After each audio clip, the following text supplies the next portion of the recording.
I'm streaming to 6 different platforms at the same time now. Wow. This is uptown, let me tell you. This is Wow. high Yeah, tech, yeah. I high I tech. admire your dedication. It's important. It's important to work to do.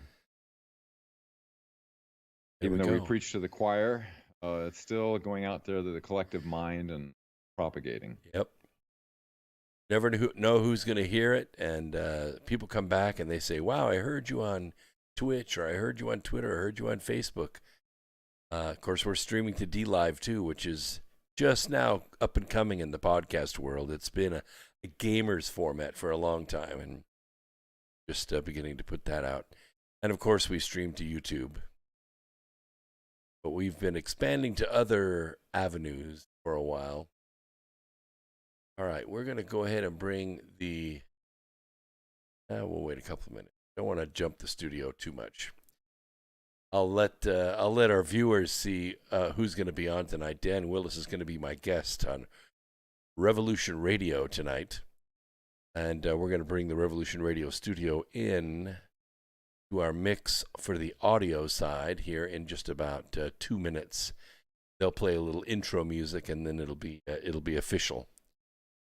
And our chat room radio. Right. Double check my. I have 3 screens now, so now I have to really figure out how to get my mouse to go one screen to another. All right. NDI source is muted, so you shouldn't be echoing. Shape. Now we're just waiting for the chat room to fill up. No echo. Okay, good. Hey, we got Laughter Man in, so the chat room is working. Okay, very good. We're going to bring Revolution Radio in just a minute. We're just kind of getting warmed up here.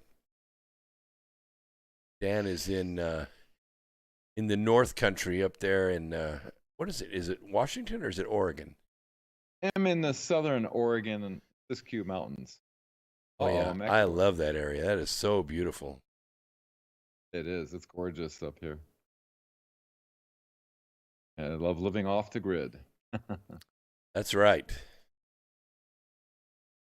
I just doubled my my storage of lithium. Now we're cover the no Sundays.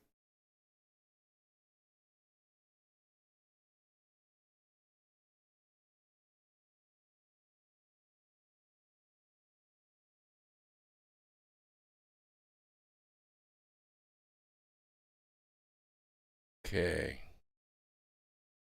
1 more minute, we'll begin to bring the studio in. The notifications have gone out already. Boo is in. She's an administrator, so behave yourselves out there. She'll take you to the woodshed. We're going to be talking about some very controversial subjects tonight.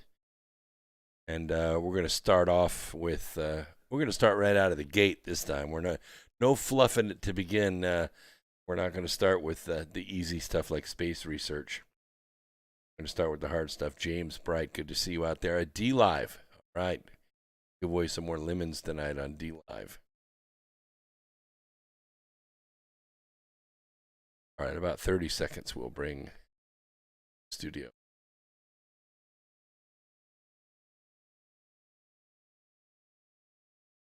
We did a little bit of upgrade in our studio tonight. We're now working with 3 monitors, so now I can see everything laid out. I don't have one thing laying on top of another, I have to go back in and find out what's going on. I can see everything at one glance. It's high tech now, high tech. We're moving up in the world. Okay. We're ready to add the studio.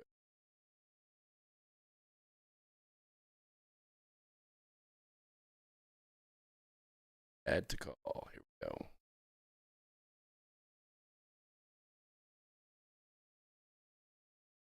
We're running a lot of bandwidth tonight.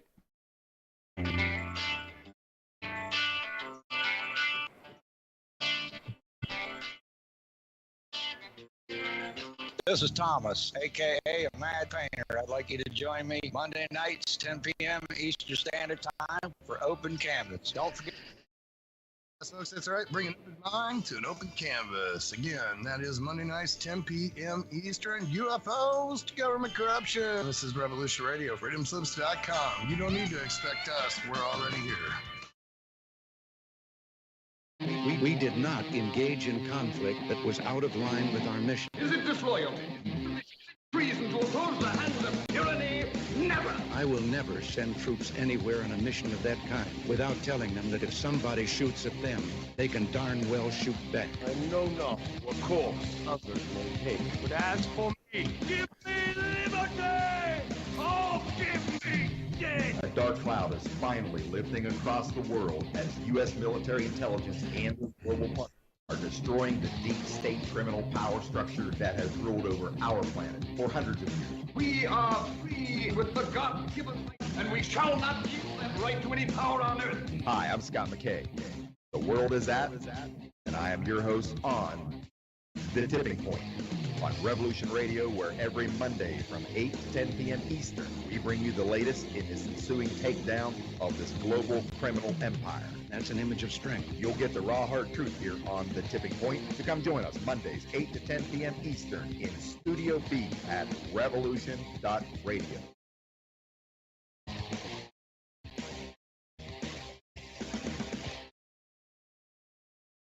Is the people's war. Is our war. We are the fighters. Fight it. Fight it with all that is in us.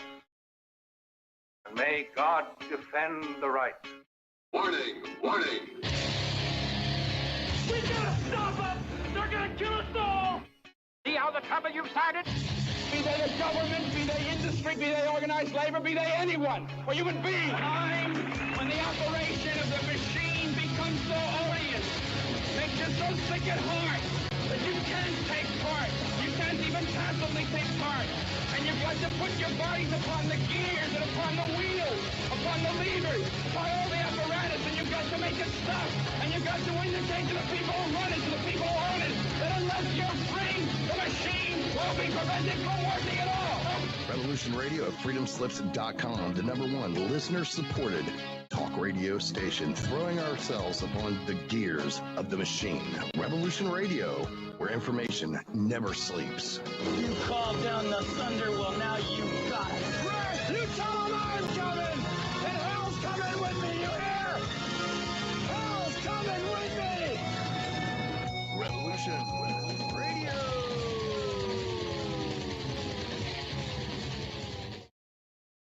First hour.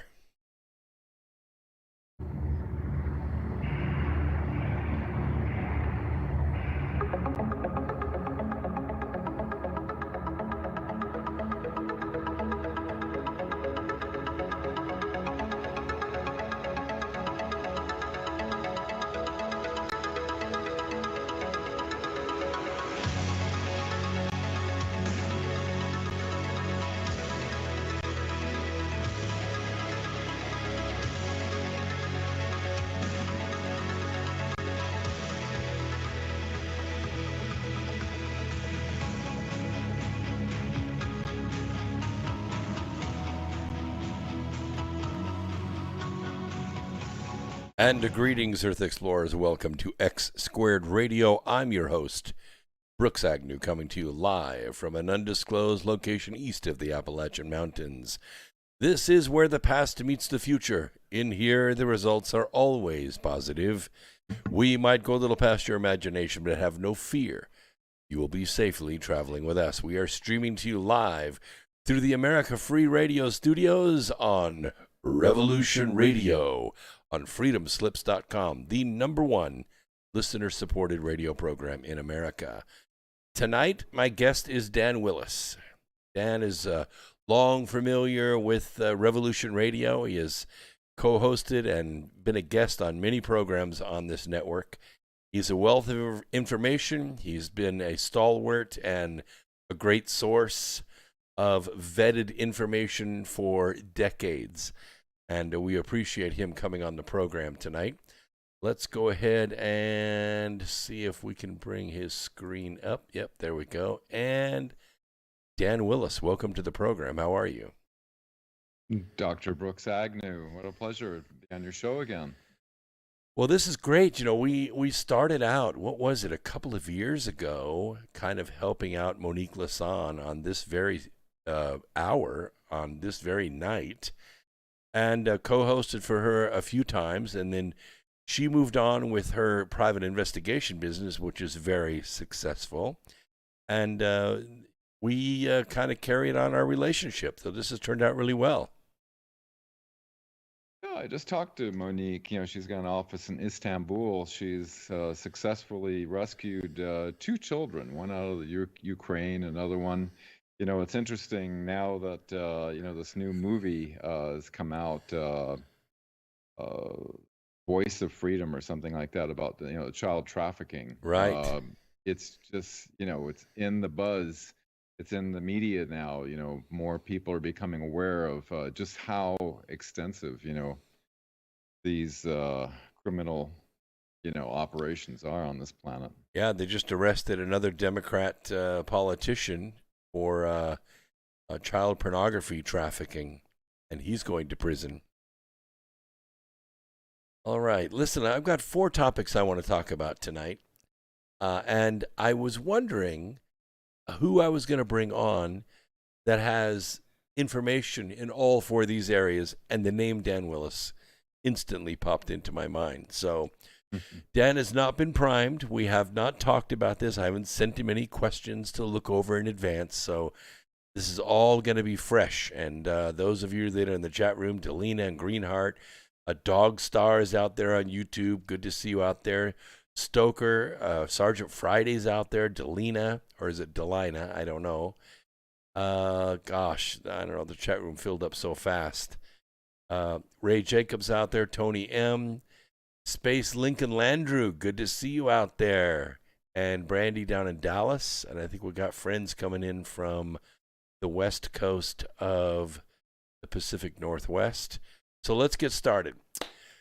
In the news, sort of, this morning on Breitbart Radio, Senator Joni Ernst, she's the Republican from Iowa, called in and was talking to Alex Marlow this morning, and they were talking about the Wuhan research money. Now, this is kind of an old story, but it's making itself known again on a different level. And she says, through our research and some great researchers out there working in various levels of the press, they have discovered that through the National Institutes of Health, we did have grant dollars, that's U.S. taxpayer money, that went to the Wuhan Institute of Virology.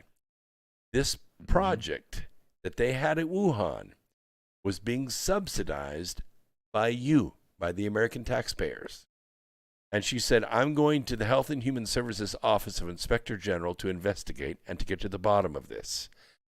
I also have a bill which would require every project from all our federal agencies that are supported with federal funds to include a price tag with the cost so that it is easily found by the taxpayers. My question to you is, how long do you think we have known that the CCP was being paid by us to develop bioweapons?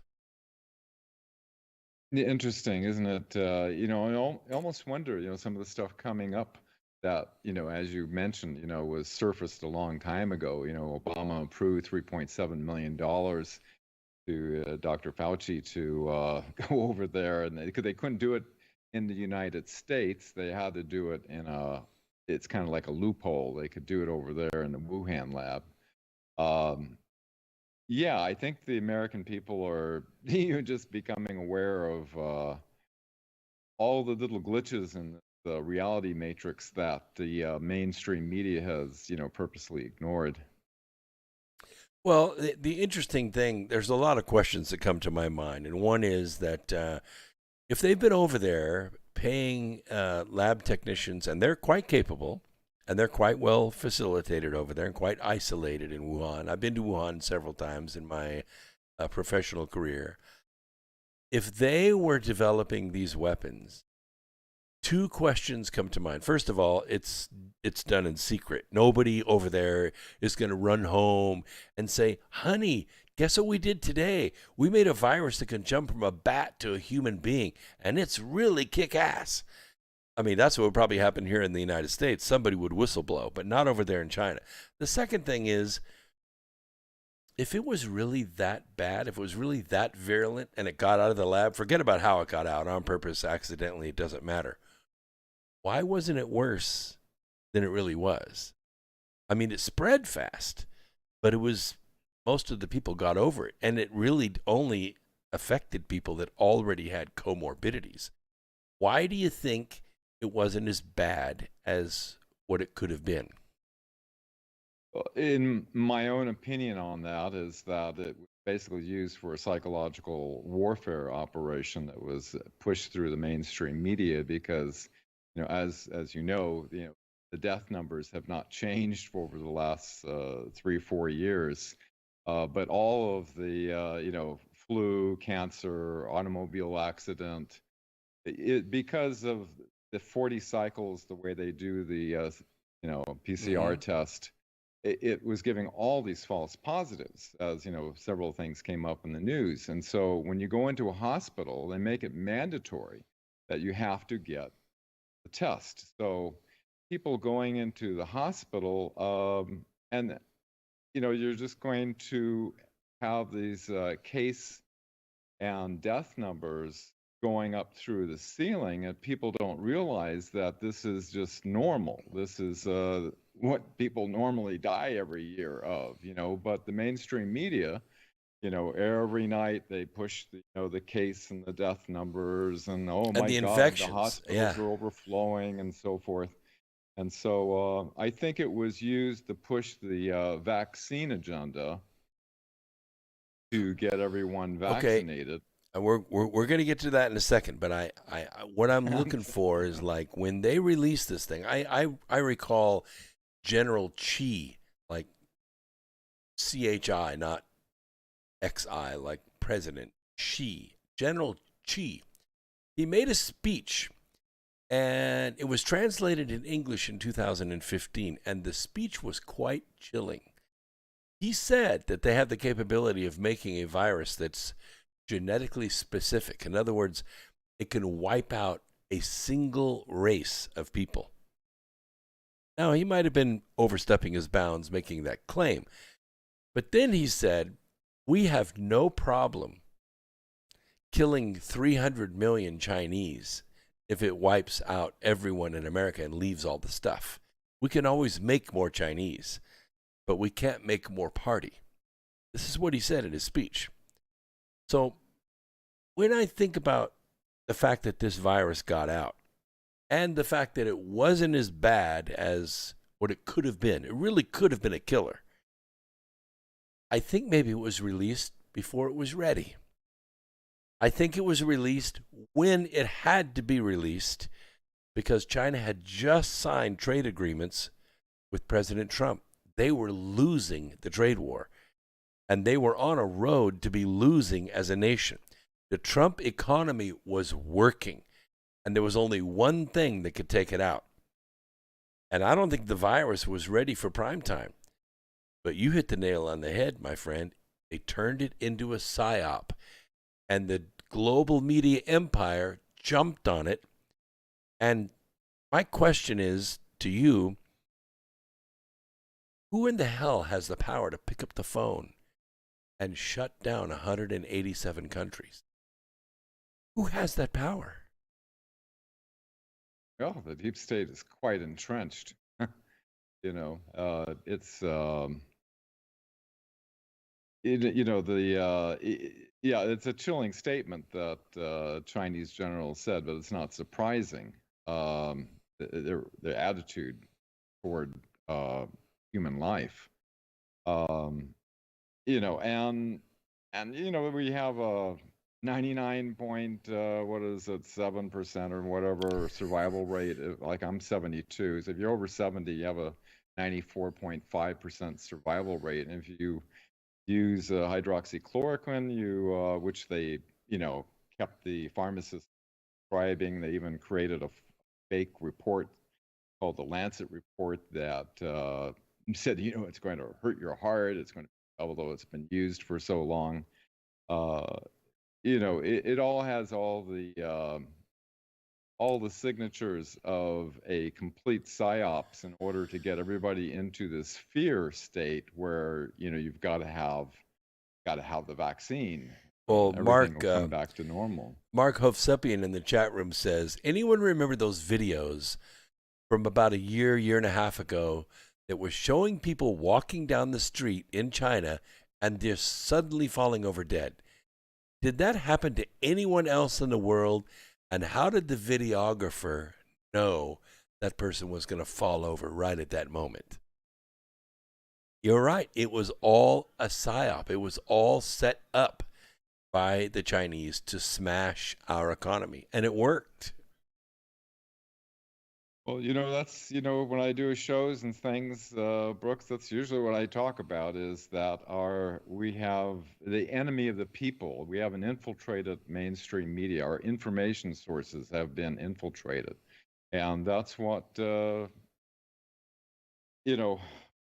I went to Washington way back 20 years ago now, in 2001, the reason why all these witnesses, there was 500, I was 20, they were the top secret military witnesses that were willing to testify under oath before the mainstream media of the world, which we did, disclosing that we have, 0-point energy, anti-gravity craft, that president, CIA directors are all being denied access.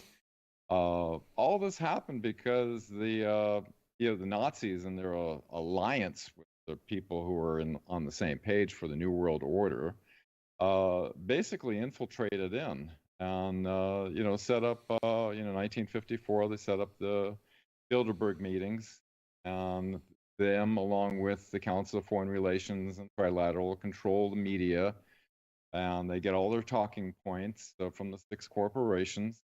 And but most people weren't aware of this until I think just recently, then they start talking about, there was absolutely no election interference, or there's that President Trump incited the riot, and all these things. And people are seeing through the social media, thanks to Revolution Radio and other outlets,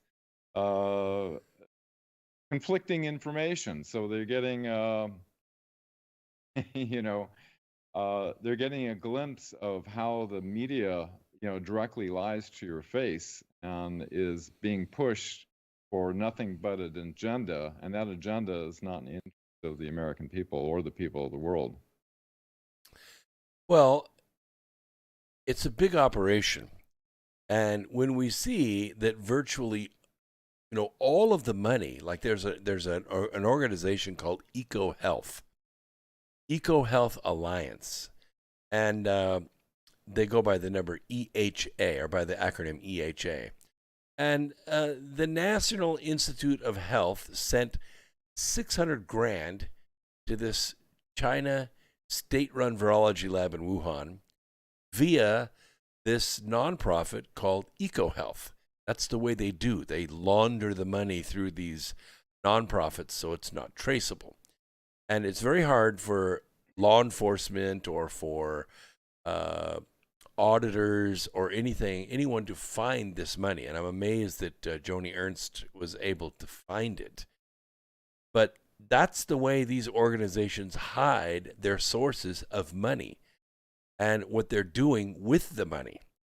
Virtually all of the money, all of EcoHealth's revenue comes from the American taxpayers. They don't have investors. There's no benefactors. They don't get money from Bill Gates. They don't get money from Zuckerberg. It all comes from you, the American taxpayer, through these nonprofits. My question is, who's approving this money? Who reviews these grant applications? Is there no public oversight to any of these grant applications or any of this check writing? Who is accountable in our government for the development of these bioweapons that have been used to smash the world and facilitate the CCP to take control of our Congress, which is exactly what has happened. Who's in charge of this, Dan? It's evilly clever, isn't it? But you know, all they need to do is put their people in place of the people who approve it at the higher level. And you know, when President Trump came in, you know, he was doing a lot of cleaning house. You know, people were being removed left and right and replaced because, as you know, they call it the swamp. You know, they were embedded. You know, where the Nazis, you know, not only did they control with a matrix of perception, they called it Weltanschauung's worldview warfare. They took over the mainstream media. Operation Mockingbird was part of that. They rewrote the history of World War II. They infiltrated into, you know, they controlled NASA. They also the high level into the pharmaceutical industries. And if you look at, you know, IG Farben and the Nuremberg trials back then, in was 1946. A lot of the corporations that we see today that are, you know, putting out the vaccines and stuff like that are all kind of like originated from a lot of that that structuring that Nazi Germany infiltrated in with. So there's always been this New World Order plan. They want to reduce the population. They want to have well, let's talk about that for a little bit, about reducing the population, because I mean, if you let a viral warfare agent out there, it spreads. You can't control where it's going to spread. You might be killing off your own family. Do these animals, do these beasts even think about that they might be wrecking the world for their own people? Yeah, you wonder about that on the chemtrails and things, because they have to breathe the same air, right? Yeah. You know, so yeah, I think the end justifies the means kind of thing, where they may have, you know, the technologies that they have in the secret space program, and who knows what they have on their end. But my understanding is that just any disease can be cured. You know, they even have these med beds. They lose your arm, they can restructure it back again and reverse age you back to your 20s or 30s.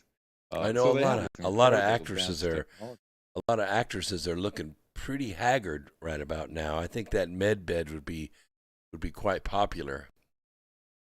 Yeah, the adrenochrome doesn't quite cut it, does it? I think they might have cut off the source or something. Some people they're looking. I mean, they aged in the 1 year of Corona shutdown. They aged 10. It's crazy. No amount of makeup is going to fix that. Well, you have to wonder about that. You know, there's got to be, you know, optics, visual things where people can't see people, you know, getting younger. Like that movie Benjamin, what's his name? Benjamin Buttons. Yeah, right. Except that hopefully you'd have to stop, you know, when you're 20. It's amazing time we're in, Brooks, because you know, here there is a secret space program. There is extremely advanced technologies. You know, little did we know that we woke up and onto a planet, or got reincarnated or whatever into a planet that's been completely technologically hijacked, that has kept the entire civilization into an agreed upon reality that is not the full truth, that's being hidden. And you know, it's sad because, you know, when I was a little kid, I used to think, oh God, in the future, in the 2021, you know, we'd have, you know, anti-gravity cars, you'd have healing, you'd have all kinds of amazing things and technology that works in harmony with nature. But we have just the opposite. Got nuclear power plants, coal, still using oil. You have your electric vehicles, which are kind of cool, but they could use onboard power plants, so you don't have to recharge them. Yeah, we've been looking for those for a long time. So let me get to my next question, because we've talked about the virus. I call it the made-for-TV virus, because at the end of the day, less than 25,000 people in this country have died of it. Maybe Right. they died with it, but they didn't die of it. And the ones I like that died, as seen on TV virus. yeah, as seen on TV, exactly. I mean, when you take all the other causes of death, diabetes, heart disease, regular flu, pneumonia, all that, and lump it together, then you get some pretty decent numbers for COVID. And, you get killed on a motorcycle, COVID. Fall out of an airplane without a parachute, COVID. And it just goes on and on. I went to Best Buy today to buy a little adapter so I could hook my third monitor up today. And everyone was wearing masks except me. And they wouldn't wait on me. So I had to put a mask on to buy my gadget to get out of there. And that's, and 52 miles down the road, you don't have to wear a mask. There is no peer-reviewed studies that show that masks work at all or effective for the virus. Absolutely. But there is a peer-reviewed studies that they do not work. But it's more of a it's pushing the envelope to see just how much we're complacent to these rules that they're setting forth, and not really questioning. Dr. Fauci up there, oh yeah, I put on 2 masks and 3 masks. It's like it just doesn't work for stopping a virus trend. No, but it does work for other things. It works for solitary confinement, because you're putting your face underneath a cover, and then nobody can understand what you're saying. People that are hearing impaired, that can't read lips, kids that rely on facial cues from adults as to whether they're happy, whether they're pleased, whether they're angry. Those clues are not there. And plus, I realize when I'm wearing the mask and I go to the grocery and I'm just trying to get my Haagen-Dazs and get out without being bothered by anybody. So I wear the mask because, okay, I gave up, okay? I don't want to fight in the frozen food section. But I found that when I wear the mask, I divert my eyes from other people. I don't want to look another person in the eye because I can't tell if they're smiling or if they're angry or if they're mouthing obscenities at me under the mask. So I avoid their eyes. And I see other people doing it too. We're changing our social structure, our social energy, because of the mask. And totally. And yet there are no health benefits for it. I saw a little. The CDC information has said, it's roughly around 80% chance of having your health issues if you wear a mask, and this is from CDC, and 20% chance of health issues if you don't wear a mask. So their own data is saying that people are getting sick wearing the masks.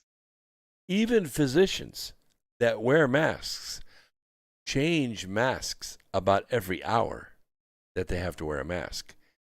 They don't wear the same mask all day. I see people wearing these fashion masks, and they wear the same one every day for days on end. That thing's got to be nasty.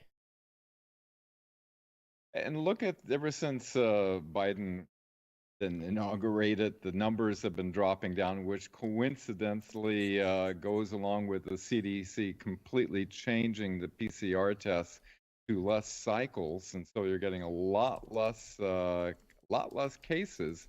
And so it appears as though the mask wearing and the social distancing, and under Biden's influence, we're having we're having less of a situation with the virus, but it's all a matter of the core of it is the PCR test. The PCR test is faulty, Sure, and the inventor of the PCR test has, basically said, the world's been bamboozled, by this whole thing, and so people are trying to speak out, but they get their accounts censored and shut down, and and so a lot of people, unfortunately, don't get all this alternative information. Yeah, from I recall authoritative sources. I recall a cartoon of the king standing on the ramparts next to one of his knights, and the knight is saying, "Look, we're having a real hard time enforcing this mask thing." And the king says, "Oh no, you're going about this all wrong. All you have to do is tell the people that are wearing masks that the people that aren't wearing masks are trying to kill them." And that's exactly what our society has done. If you're not wearing a mask, the people that are wearing a mask believe that you're trying to kill them. They act like it too. Yeah. Yeah. I mean, YouTube's full of fights and arrests and people getting kicked and punched and having their carts toppled over and their food thrown back in their face because they don't have a mask on.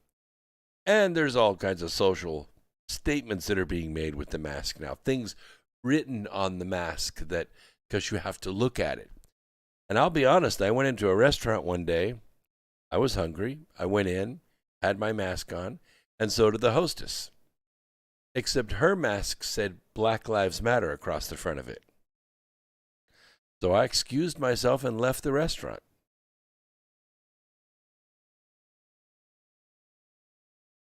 I felt like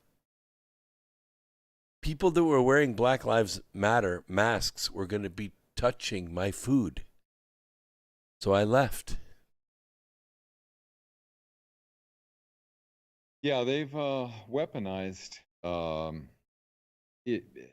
It all comes back to indoctrination.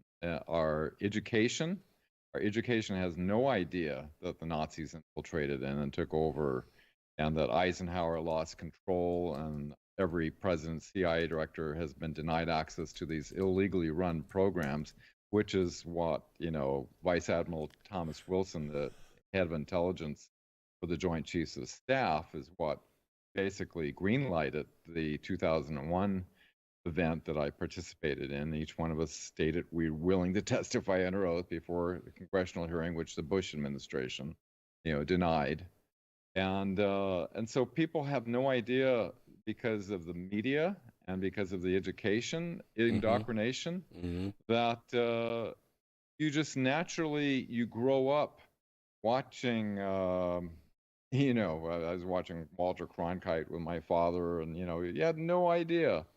And you just, over decades, you come to trust that very polished, news anchor that's talking to you on the television set, that's backed by billions of dollars of think tanks that go into engineering our perceptions and our consent.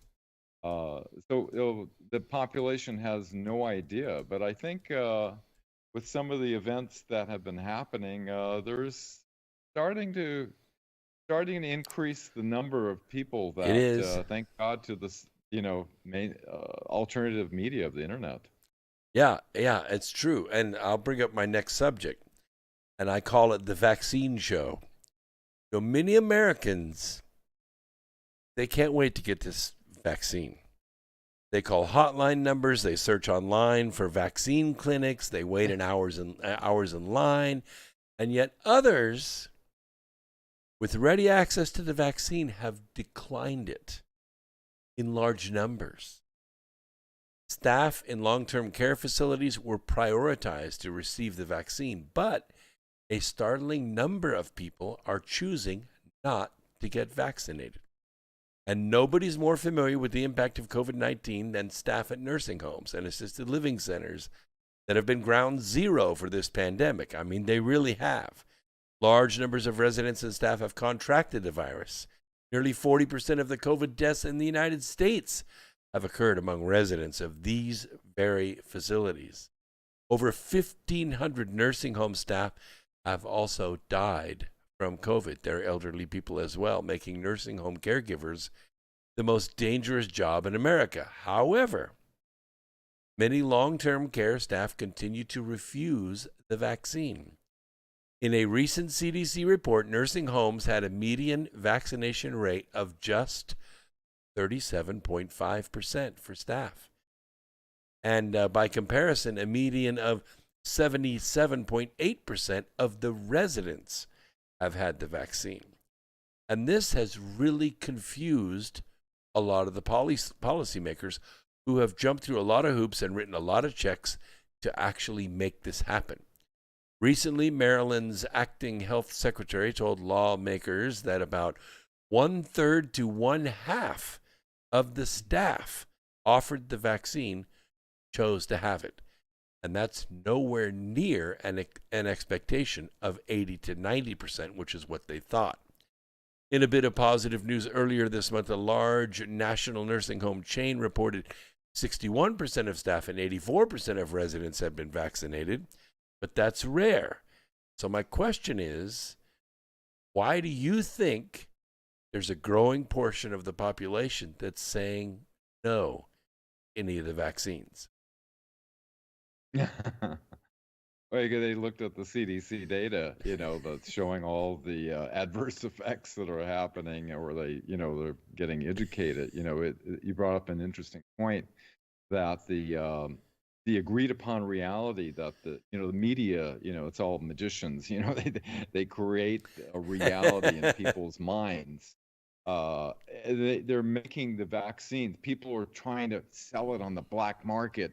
People paying $10,000 for the vaccine. Somebody's trying to, do this, and all these different situations where they're making it sound like, oh, God, they waited in line for hours on end in order to get the vaccine, and every time it talks about it on the news, it makes it sound like the vaccine is such a desirable thing, whereas if you research and see what the effects are, and the very fact that Bill Gates was working with DARPA with nanobots into these vaccines. Well, then you see marvelous Marvin Hagler dies. You see that Hank Aaron dies. These are famous people who are the epitome of health. They should be lived to be 100 years old. And they take the vaccine, and then they start having a rough time, and they die. Now, Mark in the chat room brought up a very good point. He said, and he's probably right, it's not really a vaccine. It's experimental treatment. Check your life insurance policy. See if your survivors will get anything in the event of your death from unapproved medicine. It's true. Right, which the Supreme Court has ruled since vaccines are just by nature unsafe, they have no liability. And the Nuremberg trials established international law that of informed consent. So anybody tries to do mandatory vaccination, that's going against the international law that was set back in 1940, right, 46, I believe. Right. So yeah, my God. Yeah, and it's hard, they've weaponized people so much, the mainstream media. You try to talk to some people about that, they think, oh, yeah, you've been looking at those baseless conspiracy theories, Well, evidently we're getting out there because many experts are trying to make excuses for this. They're saying that the reason there's low vaccination rates among staff, it's an information problem. They call it an information problem. They're just not well enough informed. I think probably you and I would agree they're maybe too well informed, and that's why they're not getting the vaccine. That's why we get censored. I got censored today again.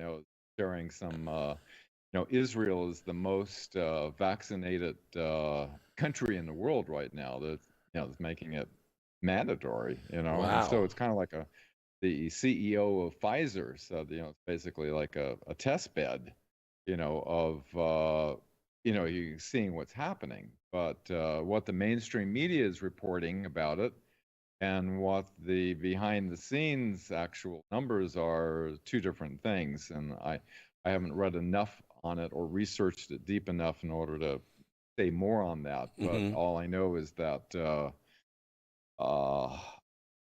these are experimental.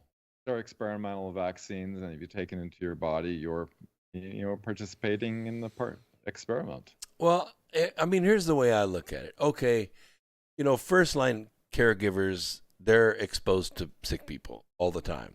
But what about all the people that worked in grocery stores, stocking shelves, cashing things out, sacking groceries?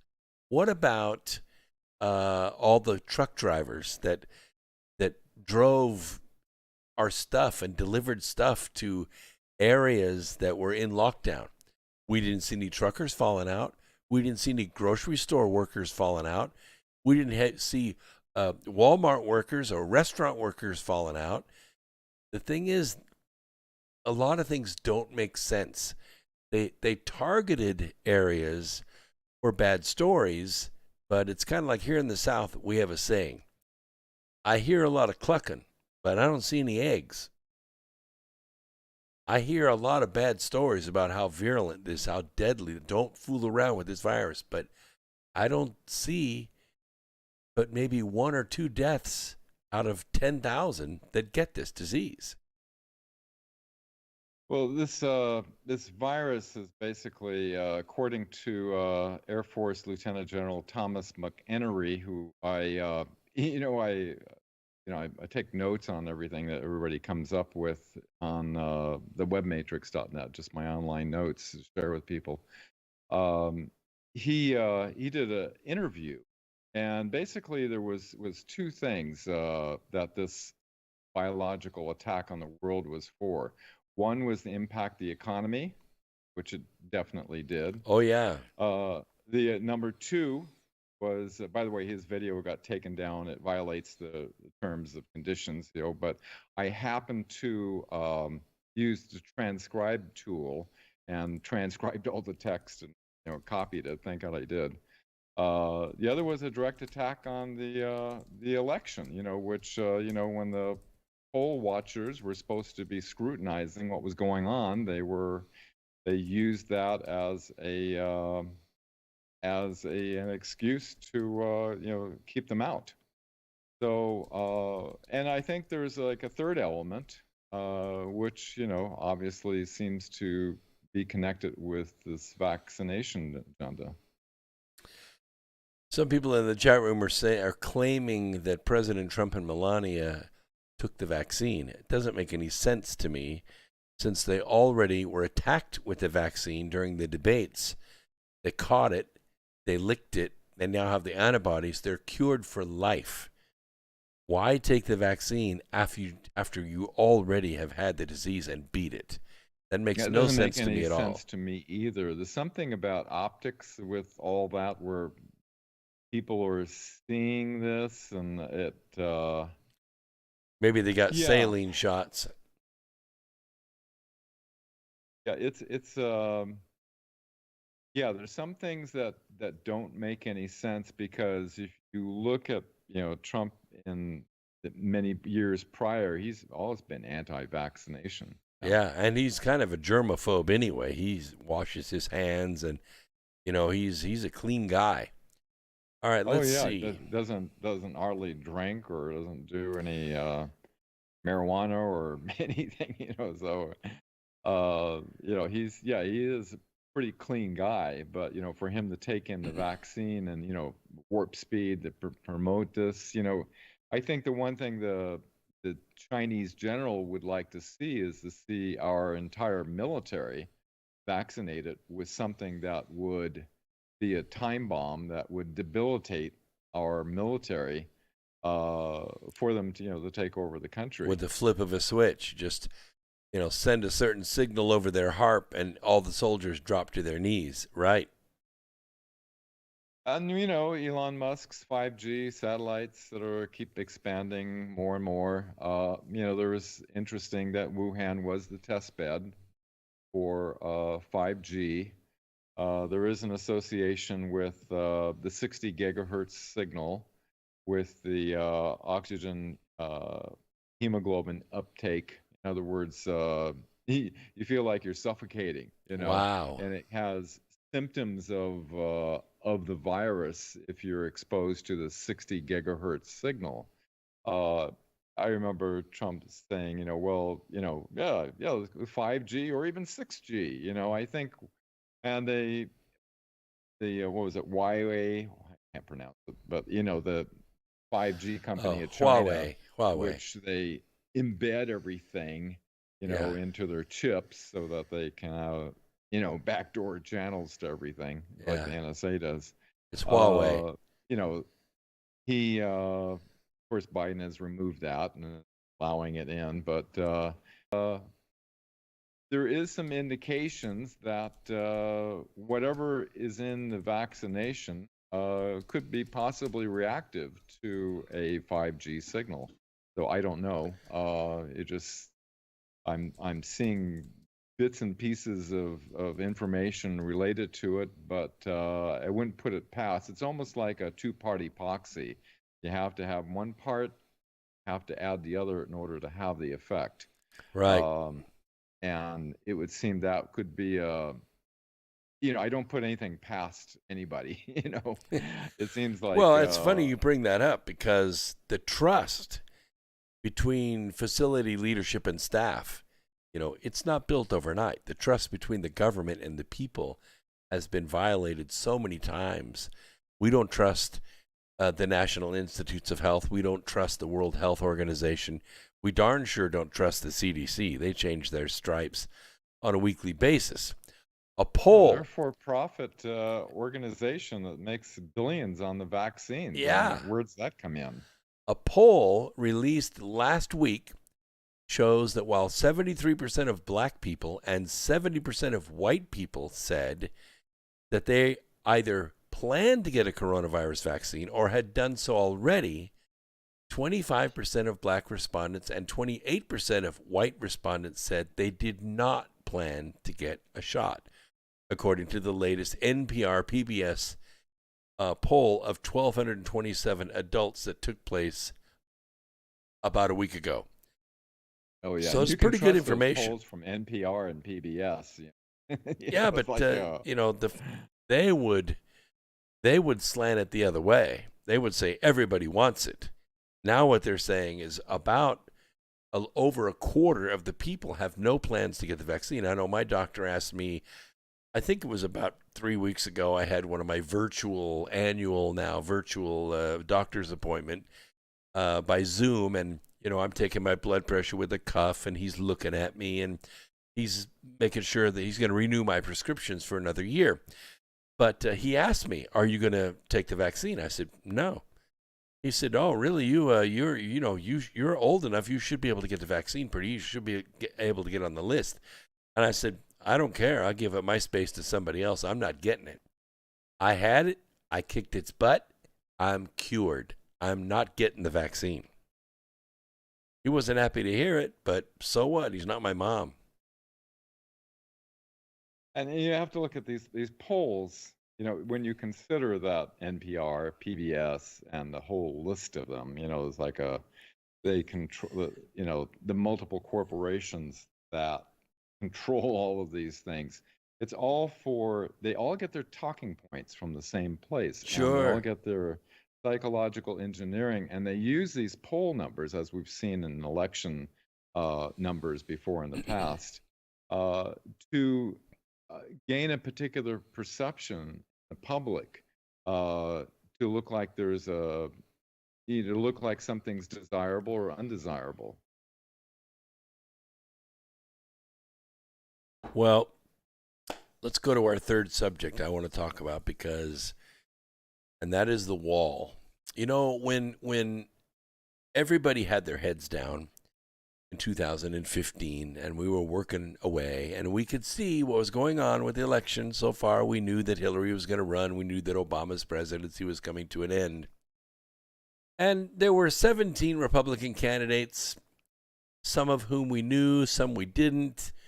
And Trump stepped in, and his very first interview, they asked him a question about the southern border. And he said a word which made me look up from my whatever I was doing at the time. Maybe I was eating supper. He said the word wall. And I went, huh? And I think everyone else did too. So the interviewer said, well, you can't just put up a wall. What are you going to wall off the border? What are you going to do with the 11 million people in the country? He didn't bat an eye. He said, well, I'm sorry. We're a nation of laws. They're going to have to go. And they have to come in the right way. And that is what a concept, huh? Yeah, that is what started the Trump phenomenon. That was what started the movement right there. So this week, actually just a few weeks ago, Virtual Joe decided to stop all progress on the wall. Now, there was a helicopter video that was done a couple of days ago down at the border, and I'm going to recount to you how this went between the Customs and Border Protection agent and the interviewer. Listen to this. A helicopter trip with border officials in Arizona is the clearest way to see how much new border wall was built during Donald Trump's last months in office. The agent said this was all within the last 4 months, actually. They were working 3 shifts, 24 hours a day, 7 days a week. The speed that they put the wall up was absolutely amazing. Of course, they had to build all the sections first. That's a lot of welding. It's a lot of concrete. It's a lot of supply chain. It takes a couple of years to get that set up. It's all set up. The items are going to the border. The roads are pushed in. The ditches are dug. The concrete is poured. The studs are in the concrete. And now they're starting to stand the wall up. He said, and you can see that gap right back there, but are now left wide open to drug and human trafficking. So there's another gap coming up here at the right side now. And the camera interviewer says the Biden administration executive orders have had an immediate impact in the field. Work here on the new 30-foot wall border literally stopped overnight. And the sheriff said this was a 24-hour operation. This thing was all lit up. You couldn't tell if it was day or night out there, and people were coming and going, fencing and cranes and big rigs and huge equipment. And she says, to build the wall, and the sheriff says, to build the wall, and it's all gone. And the county sheriff is on the Homeland Security Advisory Council and is border security chairman of the National Sheriff's Association. They just walked away from it. He said they just walked away. And he's showing us one of the giant work sites along the border that was instantly abandoned upon Virtual Joe's executive order. They haven't filled the 6-foot trenches. They left the equipment out there. They left the wood out there. It's just halted. And you can see around, it's a ghost town. The only thing moving out here are the cartels. Back in the air, one of the more dramatic examples of what's left undone for the moment. The agent says you could see where that cut goes right into that rock face. That's where the wall would have gone. This section of border crossing, that giant rock, was prioritized for a wall because Mexican drug cartels have used it for years and years as a scouting point. Now, another deserted project. A little more than a week ago, 13 people were killed in California when the SUV they were in collided with a large truck just north of the Mexico border. Border officials say they think the victims were illegal immigrants smuggled with a group of dozens through a hole in a rundown section of border fence. Yeah, they had 25 people in that vehicle crammed in. Unbelievable. Yeah. So we have this wall. It's supposed to be 1,200 miles long. I think there's 500 miles done, and about 350 miles of that was old fence that was useless. You could just walk right through it or walk around it. All that had to be done first. So there's a lot of infrastructure, roads that have to be cut in, concrete batch plants that have to be built, steel that has to be ordered, put together, welded, prefab, put together, hauled onto site.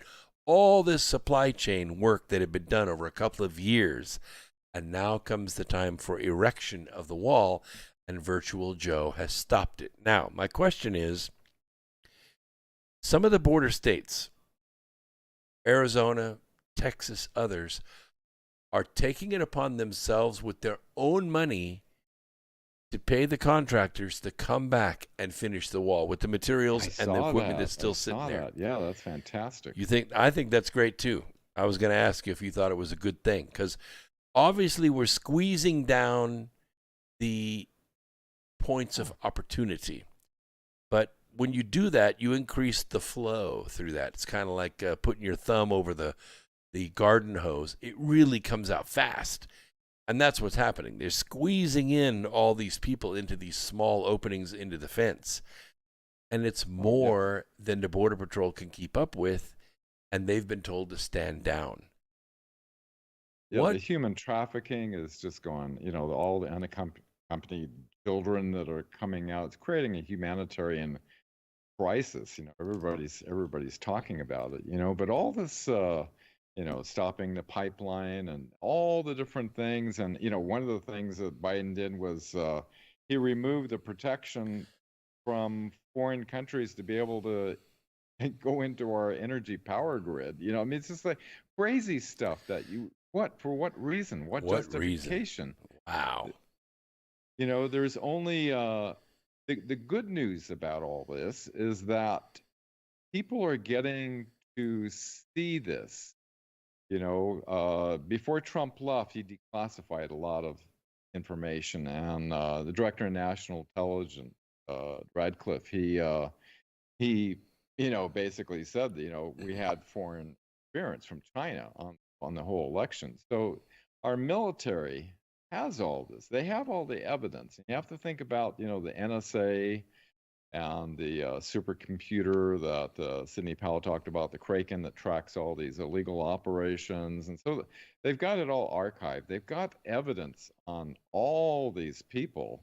But it seems as though the period that we're going through, because of the indoctrination, because of the infiltration of the mainstream media, and that's pushing forward on their agenda, which is a New World Order, basically they're accelerating a plan. I heard there was a plan, a 16-year plan, of which 8 years was Obama, which he did quite a bit. And there were the Bilderbergs, of course, they chose Hillary, but Trump came in and totally ruined the next 8 years of their plan to completely destroy America. Our break music is coming up. We're going to take a quick break, 3 minutes, let our stations do their identification, and we'll be right back with more Dan Willis right after this.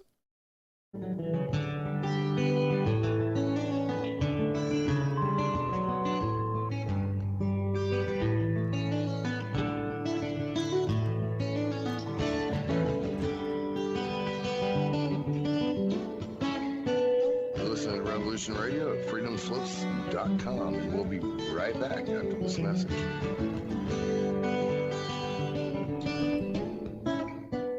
Be evasive, but that doesn't mean that they're telling the truth as opposed to fiction. And Genesis chapter 6, verse 4, and there were giants in the earth in those days, and also after that, when the sons of God came and unto the daughters of men, indicating that there were giants before the Nephilim. And sons of God, plural. They weren't talking about Jesus coming down. No, that's right. Yeah. I'm Steve Crawford, host of Factor Theory Live. Join me every Sunday night from 10 p.m. till midnight Eastern Standard Time on Revolution Radio at freedomslips.com. Check it out.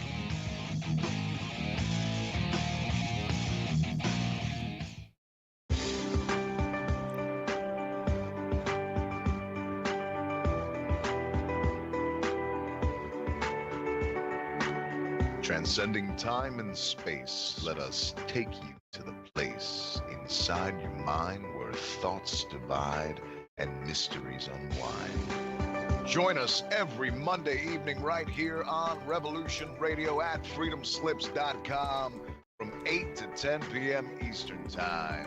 And you will catch the Fenton Perspective with our great host, Lorian Fenton. Come listen in as she shares her amazing stories from the past to present, along with all of her guest secrets to the future. That's the Fenton Perspective every Monday evening right here from 8 to 10 p.m. Eastern Time, only on Revolution Radio. Oh, and you don't need to expect us. We're already here.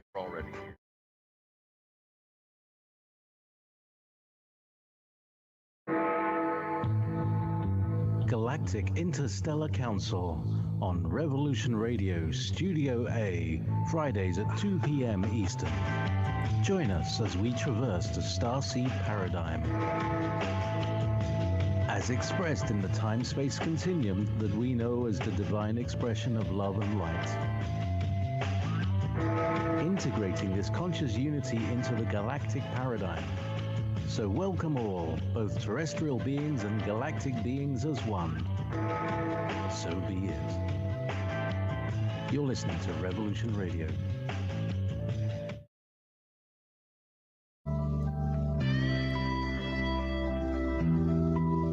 If you think for 1 second that the Capitol will ever treat us fairly, you are lying to yourselves. Because we know who they are and what they do. This is what they do, and we must fight back.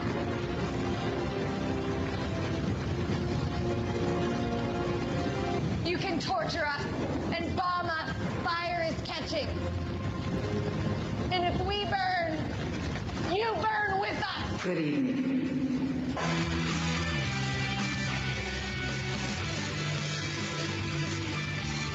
Are you awake yet? I hope. We've tried and we've tried for years and years to use passive resistance and loud voices to make a change. The time is over. Your governments around the world have no other goal than to decimate your entire existence at the hands of the bankers and the elites. The war is coming, and it's your choice to decide if you want to be a warrior or a victim. Denial is not a choice anymore. Revolution Radio, freedomslips.com, the #1 listener-supported radio station on the planet. Not giving up. Revolution Radio.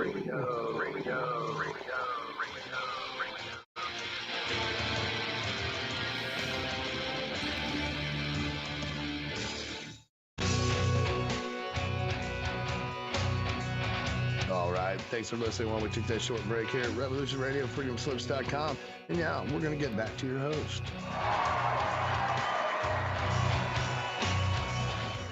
All right, welcome back, everybody. My guest tonight is Dan Willis, good friend of mine. We've known each other for, well over almost 20 years now, since a 2001 press club meeting when something like 150 witnesses came forward. I saw it live, and my jaw was on the floor. I thought, this is it. This is it. Full disclosure is going to happen. Everything's going to be revealed now. And I was amazed because the people that were on there, they weren't nutcases. These were people that worked in government, former military people, former contractors, former tradesmen that worked for high-level technology companies that worked with Raytheon and Grumman and Lockheed Martin, etc. And they had either worked on, held in their hands, or witnessed alien technology being reverse engineered for advanced propulsion, advanced energy devices, space travel, even interdimensional technologies. In the next half hour, we're going to start talking about that. and what Dan knows about some of this technology that has been suppressed, repressed, has been archived, it's been swept up into a little can and put in a safe somewhere away from the American people. We're going to talk about what it is, why it hasn't been brought out, and maybe why it is being kept away from the people at this time. But right now, I want to talk about the last of our 4 subjects tonight, which is, we talked about the wall, we talked about the virus, we talked about the vaccine, and now I want to talk about the Capitol fence. This is a change for America. Never in the history of our country have we walled off the people's house from the people. And a lot of people don't know this, but the National Guard in Washington, D.C., reports exclusively to the President of the United States.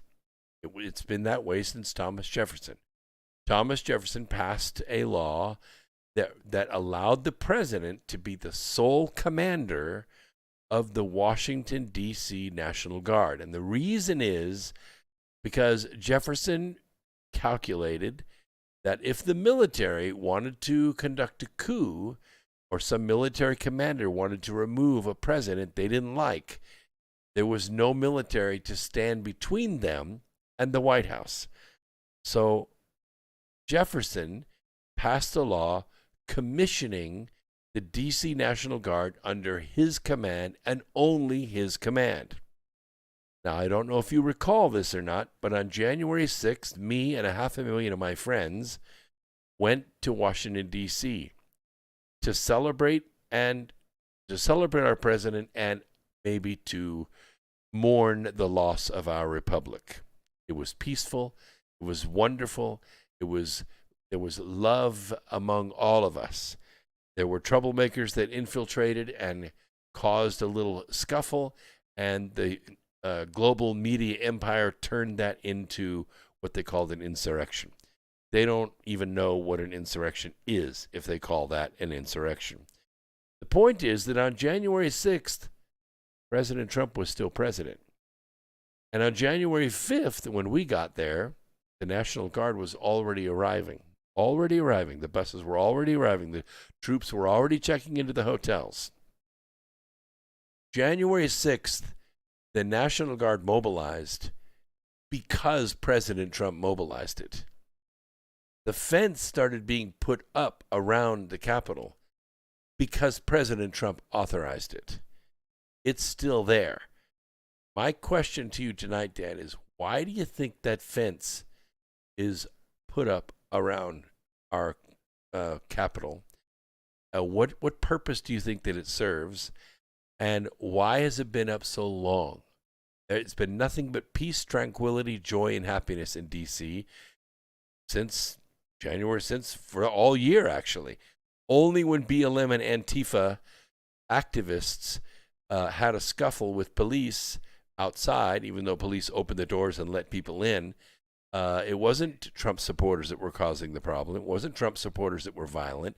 It was and always has been Antifa and BLM activists that did that, posing and dressed as Trump supporters, but they've now been arrested. They've been facially recognized. They're being processed, and they are BLM activists, some of them well-known, some of them lesser known. But why do you think the fence is up, and why do you think it's still there? Well, my speculation is kind of interesting. People noted that the locks are on the outside of the fence, and you have to look back at the 1871, where the Vatican, the city of Rome, they started the corporation, and that basically Washington D.C. is a foreign entity on U.S. soil. I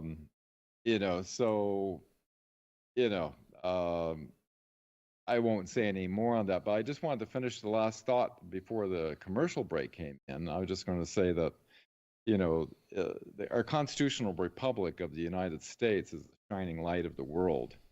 And the New World Order and their alliances, the Chinese Communist Party, the Nazis, and all the people who wanted to create a this New World Order the 16-year plan, of which Obama did 8 years, and then Trump came in and ruined it for Hillary, who was going to finish the other 8 years.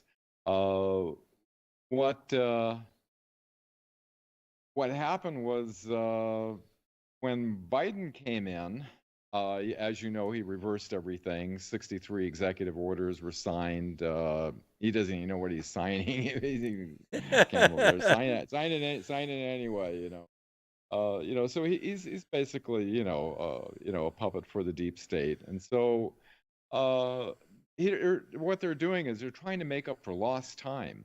And the good news about this is that this shouldn't, this should shock the hell out of most people and wake them up, to see what he is doing. Some of the things that he's doing is not in the interest of our country, but is in the interest of destroying this country, because if the United States goes down and they can take over, once the United States goes down, the whole world can be then subjugated to this to this global elite. And so that's the good news about all of the horrific things that this current and illegitimate, as far as I'm concerned, the point is administration's doing. The fence is embarrassing. It's embarrassing. There are tourists that go to Washington, D.C. They're used to seeing, the pristine Capitol all lit up and all the grounds and the cherry blossoms in bloom and all the lawns perfectly manicured and people walking around, taking pictures, holding hands, visiting Congress, taking tours of the White House. To have it walled off doesn't make any sense. It looks like a war footing. It doesn't look like a footing that a presidency that won would take. Yeah, it looks more like a dictator, doesn't it? It's afraid of its people. I've often said that the guy that backs away from the table, the card table, with his gun out is not, as a winner, is not the guy that didn't cheat. The guy that cheats is the guy that draws his gun at the table. And that's what it looks like to me. It looks like a cheater stole the presidency, and they want to make sure nobody breaks in to arrest them. So they put up a fence. Yeah. And they're arrogant about it, and they do it right in front of your face, and it's just the the arrogance of the deep state and how they do things. It's almost like like Hitler. He said, you can't tell a little lie. You tell such an enormous, outlandish lie that it's hard for people to wrap their minds around, that anybody could pull off such a lie. You think about the pandemic and other things like that. I think it was also Thomas Jefferson that said, when you have a people that's afraid of its government, that's tyranny. When you have a government that's afraid of its people, that's freedom. Absolutely.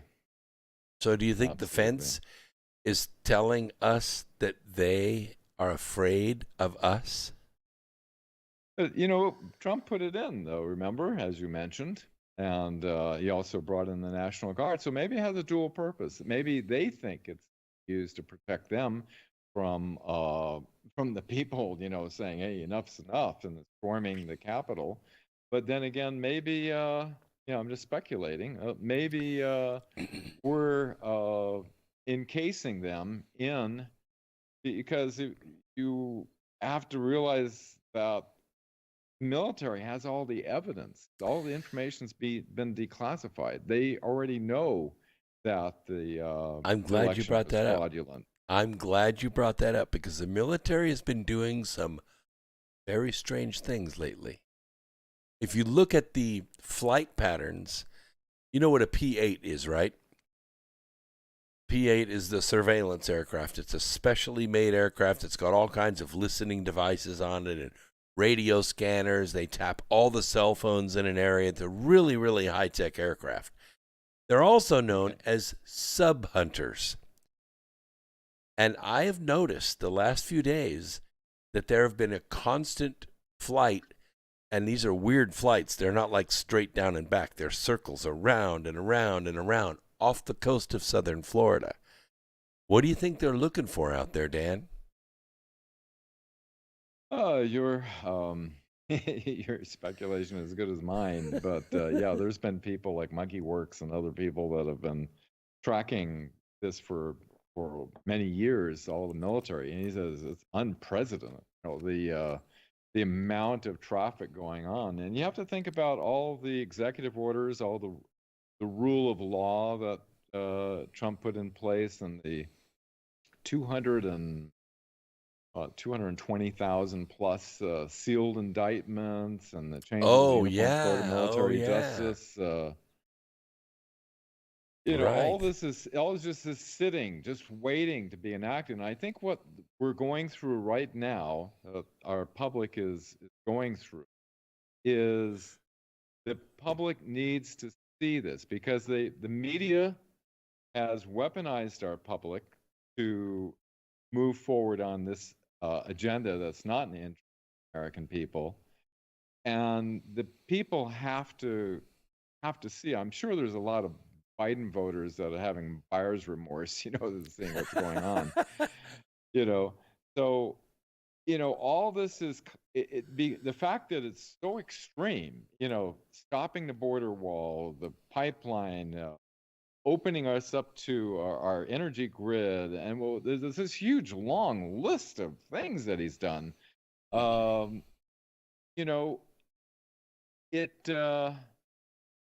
It should be glaring in every American's face what is going on with this administration, that their goal is to compromise and destroy the structure of America, so that the New World Order agenda that was originally planned can be carried out. Well, I'm glad you bring that up, because I don't think that this goes unnoticed with some members of the military. In the Pentagon and the Joint Chiefs, and I'm sure there are patriots all through the military. I know the National Guard had to be vetted that are guarding the Capitol of Trump voters. They had to get rid of the Trump voters because they couldn't be trusted. But I can tell you that the military is full of patriots, and they see what's going on. And it kind of brings everybody to this edge that we have not really got the resolve to cross. Suppose an American Civil War is shaping up. And I don't mean like a Civil War like we had in 1860.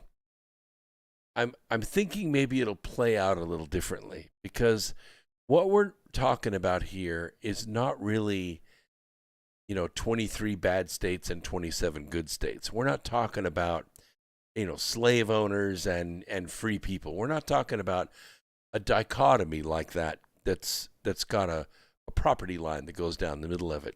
This is a line of ideology. It's inside homes. It's inside places of business. It's inside schools.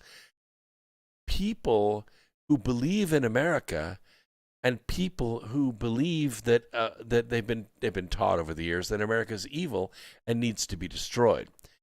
The Trump supporters are the patriots in the American population, I believe, and there are about 100 million of us.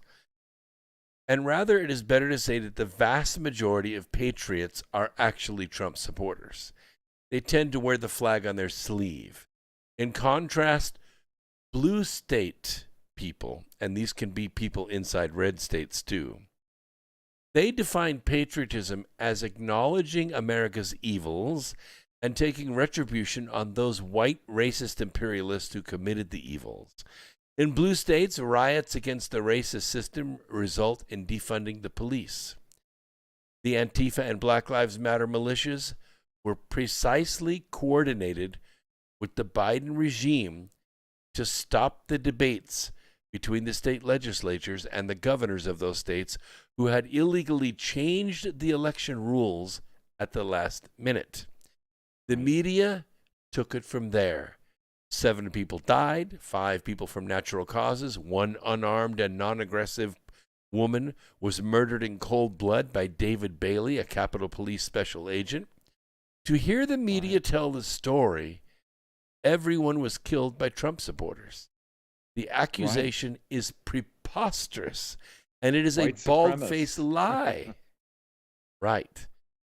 So, assuming that the establishment party, I don't want to call them Democrats or Republicans because they're on both sides, the establishment party, the global syndicate's political force in America is too arrogant, as Dan says, and they're sure of itself, or they're too stupid to think of this ploy.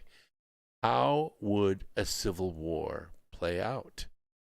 The establishment would do everything possible to discredit the case of the rebels, which we're the Rebel Alliance, in case you haven't guessed. The true rebels, of course, would be constitutional patriots. But no media would make that point.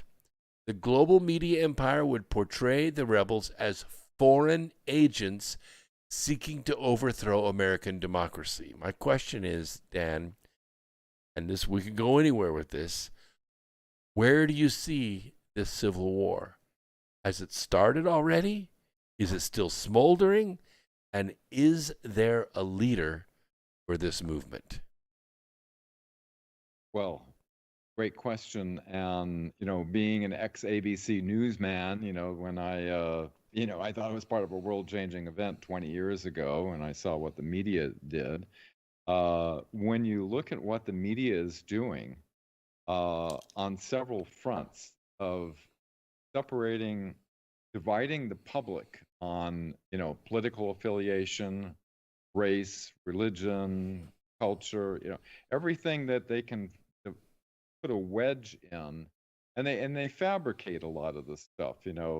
Say all the time on television you see a white person doing something evil to a black person, or a white cop usually with a black person, and something injustice, and they play it over and over again. When the actual FBI statistics show that, it's like 10 times more likely that a black person kills a white person, and then a black person has way more chance of dying from another black person. What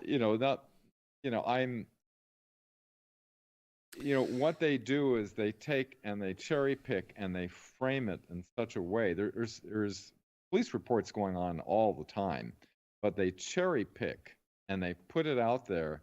And what it does is pisses people off that are on one side of the culture or the other. And they're feeding this hate and division. That's why you've got such, the people who like comment on my Facebook page and things like that, they go off on me. There's such extreme hatred for Trump. Well, it is Trump, but it's also the Trump supporters. They started out hating us a long time before they started hating Trump. Trump was just the leader of us. And so they felt like they could take him out, then they could take us out. They hate us too. And I don't know if this civil war is going to be drawn along racial lines. I don't. I could see that they've kind of taken and cut the country up into pieces. Rich people and poor people, black people, white people, educated people, uneducated people, people that are working, people that are not working. They're dividing us up and they're putting us on either side of the battlefield. But that's not where we belong. That's not where we belong. This civil war is different than a normal civil war. We're not fighting one another. We're actually fighting an ideology. And that ideology is that we are not a free people, that we are subjects of our government. I mean, when Biden comes out, I think it was this week, have faith in government, he said. Well, our last president said, don't have faith in government. Have faith in God. Big difference. Regardless of race or religion, we are all American. Our true enemy that all of us have is the people that have infiltrated and at the highest level control big media and big tech. That is what we're fighting. We're fighting a psychological Sure. battleground, right? Well, let me pay homage to all my listeners that are on DLive right now. I've collected and set aside about 150 lemons, so let me go ahead and distribute those right now. All those people that are out on DLive.tv listening to America Free Radio there. We are now 30 seconds away from finding out which lucky 5 are going to get lemons, which is real money in cryptocurrency, stuck into their accounts just for listening to America Free Radio tonight. And in about 10 seconds, we're going to find out who they are. I don't want to see a civil war. I don't want to see a violent breakout at all. I think we have a solution. I think our military is going to step in at some point, but I think there's the date. You know, who knows what the date's going to be when it's going to happen? But I think right now, the crucial element that we're all experiencing is the public to pay attention, to become aware that our information systems, you know, with all the censoring and everything, should be obvious to people. With all the misrepresentation on the media, should be obvious to people. But as the numbers grow, I think we need a kind of a collective awakening in order for us to have support for our military, take down this infiltrated enemy of America. Well, I think there's an easier way. Let me first recognize these 5 winners. Michael, 1973 is the big winner tonight, 66.1. Falcon 80th, 38.4 lemons. James Bright, 28 lemons. And Vonnie Kinsey, 22.4. Wow, that's great. Thank you so much, you lucky 5. The rest of you hang out. I promise you we'll distribute more next week. All right. We have a mechanism in the Constitution that allows us to fix this peacefully, constitutionally, the right way. And that is called a Convention of States. We've talked about it before. You need to talk about it with your friends, and you need to call your congressman of your state and ask them, have you signed the resolution for a Convention of States yet? 14 states have done so. We need 20 more. The momentum is ours. We've been building this since 2012, since I wrote the book Alienated Nation. Now we have almost 4 million members around the country. We have delegates in all 50 states. And this is what a Convention of States would do. In Article 5 of the Constitution, allows the states to step forward and demand a Convention of States. The states would come together, they would amend the Constitution. And then those amendments would go out to 38 states who would then ratify those amendments. First on the list, the most popular amendment among all the 50 states is term limits for Congress and the Senate. Now, there are varieties in there rewriting, for instance, the term of Congress from 2 years to 4 years, which I think is pretty smart. That way you don't have to run for twice as many elections. You can actually get some work done. But you're limiting the terms. You're limiting the amount of pension that they would get. So you don't have these congressmen coming in and serving a second term and being instant millionaires out of it.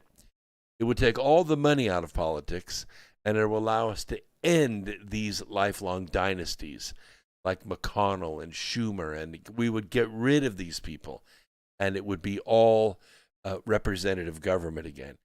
The second one has to do with the Commerce Clause, which would basically take away the federal authority of all the agencies, departments, bureaus, and administrations to write law, because that's what they do. They write law. They assess taxes and fees and fines and police actions against us. but we have no representation in that government, and that is tyranny. So this would be rewritten. These amendments would fix the way our federal government works, and the states would do it correctly.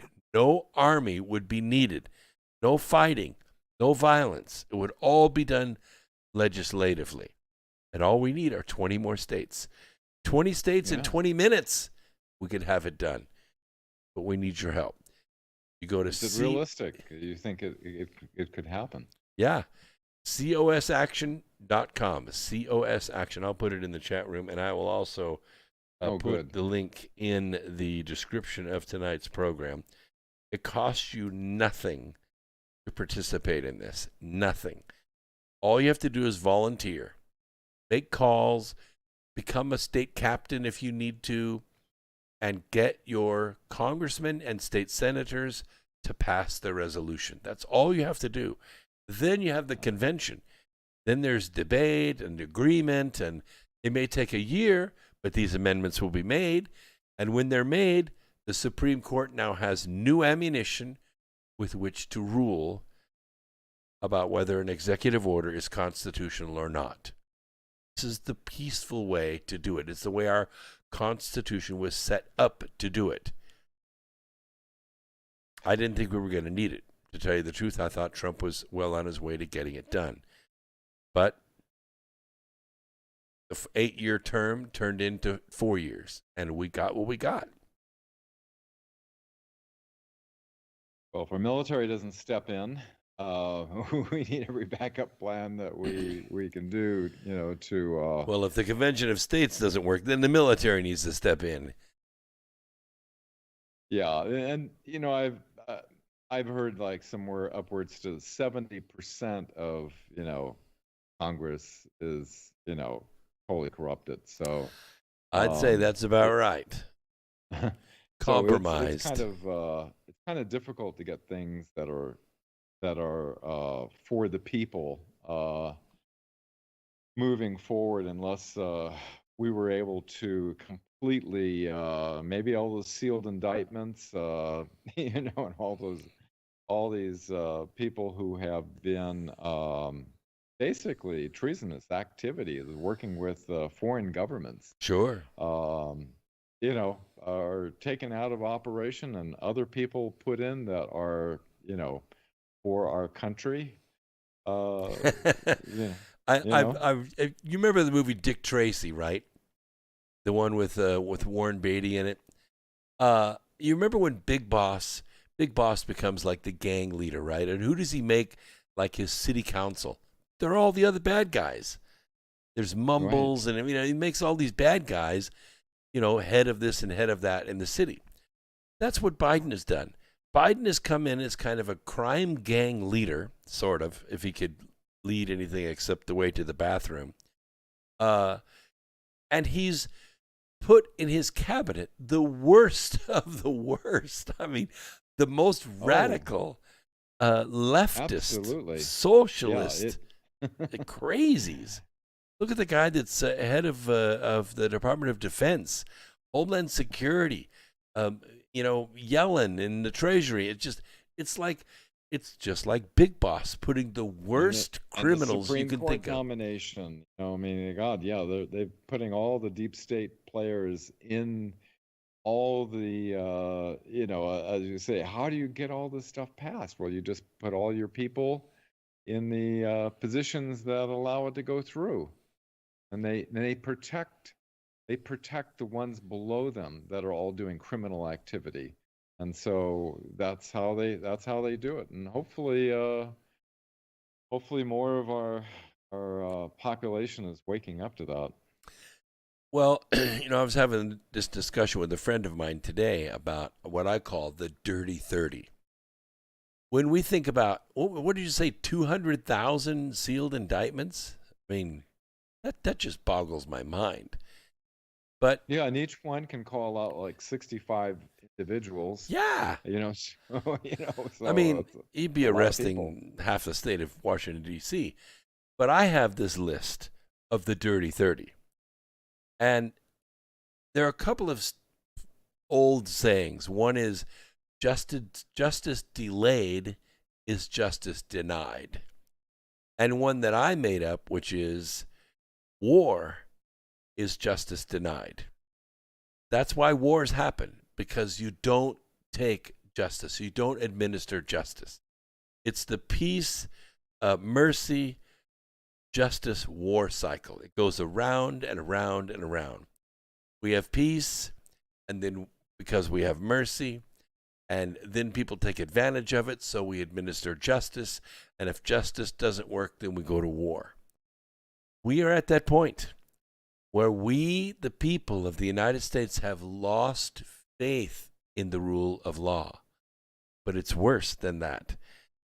Billions of people around the world who look at the United States, look at America as the shining city on the hill, they have lost faith in our rule of law. But all that could be fixed if we would just arrest, convict, and sentence these 30 people. Brennan, Clapper, Rhodes, Rice, Obamas, Clintons. I mean, it's a list of 30 individuals who are walking free, who are rich beyond imagination, have never served a day in jail, and laugh at law enforcement. Laugh at it. Their laptops are scooped up by the FBI and secreted away, that have all the evidence to put them away for many, many lifetimes. And all the evidence is collected, and you have to think about it. Several layers of this, in the entire deep state is, all the eugenicists that are doing nefarious things to population on that. Yeah, they need to be addressed as well. So, yeah, just imagine, Brooks, if, let's say the military, let's say public awakening happened. Hopefully, we were kind of preaching to the choir, a lot of awake and aware people on Revolution Radio. But, we put it out there anyway, because we're not going to get on CNN or MSNBC. So, it propagates across the collective mind as people speak and people research on their own, do their own due diligence. And just imagine if enough people awoken to what's been going on, and the military steps in, and military tribunals, and they take down all these people and put people who are, true patriots for the country in place, and then all the suppressed technologies that have been, we were going to talk about that, that are in the secret space program. And as you know, I spent 10 years meeting scientists and inventors, vetting these technologies that were, these scientists and inventors that, came up with their own imagination on how to make energy devices, and I've seen things work. But this stuff is minor compared to the, trillions of dollars and some of the most brilliant scientists and unlimited funding that are done in these black projects that we were, I was one of the 20 witnesses that were backed by 500 military intelligence witnesses, all of us stating we're willing to testify under oath before Congress. That's a penalty of perjury. We were going to bring forth a zero-point energy device and prove that it worked, but the Bush administration denied it. Back in 1996, CIA Director William Colby was going to testify regarding the child sex trafficking, what was going on with the CIA and the Israeli Mossad infiltrating into the CIA. And he met with Dr. Greer 1 week before he was found floating face down in the Potomac River to give him a zero-point energy device along with $50 million. But that never surfaced. So we've had this draconian clamp on our civilization that has basically hijacked our entire planet technologically to keep us using these dangerous, obsolete technologies, nuclear, oil, and coal, when we haven't needed rockets to go into space. Nazi Germany developed it back in 1934. We had it by 1954. One of the, testimonies that we've had alien reproduction vehicles that were built back in the 50s, 57 different species, bases on the other side of the moon, all these explosive testimonies were all completely sanitized, by the mainstream media. So if we could have full disclosure and release of the technologies, our entire world would be transformed. Sure. I still wonder why, when we launch people into space, we have to put them on a rocket and push them out into space, with all that It's risk. a joke. Yeah. So a couple of questions in the chat room. Ask Dan what he knows about the PEADS, PEADS. Not familiar with that. Me neither. I don't know what the PEADS are. Just a question. The other question is, where do we go when justice is impossible from the Justice Department? Investigations go nowhere. Nothing happens by law enforcement. Elections are interfered with. Where do the people turn for justice? There ain't no Captain America. There's no Superman. Where do we go, Dan? Well, the U.S. military is the most powerful on this planet. And you can imagine if they have evidence, there's a certain law of war manual that they have to go by. Right. And certain conditions have to be set forth in order to bring the military in. And I think Captain America, superhero, is actually going to be our military, if anyone. Well, who's going to lead it? Is it going to be a general? Is it going to be a subgroup, a break-off group? Is it going to be, what can you do? You got the Secretary of Defense is a total communist. He worked for Raytheon. They had to violate the law to make him Secretary of Defense because he was active duty too recently. This violates everything that's common sense about the Department of Defense. And all he's doing is what? Putting changing tables on Abrams tanks? What the hell is going on with the military? Well, when our military lost control to the Nazis back in February 11th, 1955, where they had to do a surrender to Nazi Germany that was operating out of Antarctica, what's happened is they set up a secret U.S. Marine Corps intelligence unit that has to do with the 17th letter of the alphabet way back then. Oh, yes, that.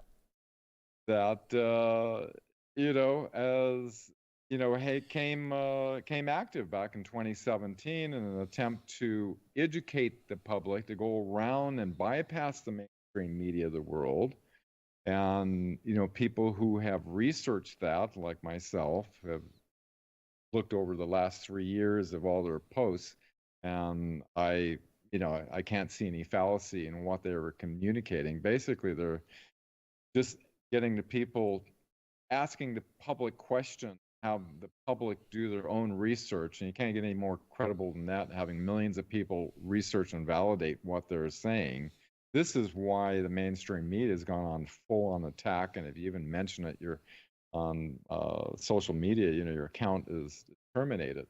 And so this is why it's such an extreme threat to them, because this operation is originally set up by a bunch of generals, and I think Eisenhower was definitely involved with that.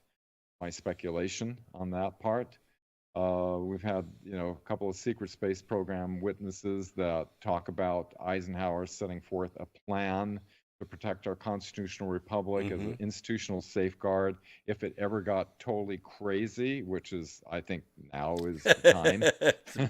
It's about now, yeah. So I think that group Not the visible government that you see who they assign as the Secretary of Defense and so forth, but that group that's operating behind the scenes that Eisenhower originally set up. I did a show with Laura Eisenhower on this, going into the details of how the history of how this came about. That is what I believe would orchestrate, the takedown of this criminal deep state cabal. Okay. People in the chat room are asking, Mona Hawk wants to know, where can we find Dan Willis's work online?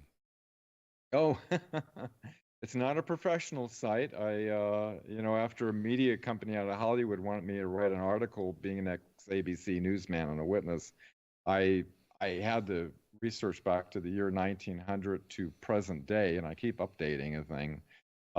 If you go to www.thewebmatrix.net, not .com, but .net, it's kind of a chronology of events, and I found that, I became aware of many of the witness testimonies and many of the classified documents that got surfaced.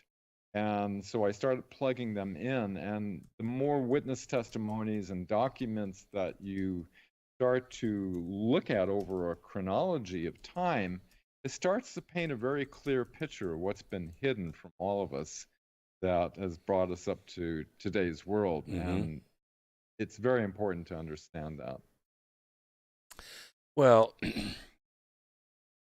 once people are made aware and they're given the information about this web matrix, and by matrix I understand you to mean that there is a structure that's set up that makes you feel like that's reality. It puts you to sleep. It lulls you into a false sense of security.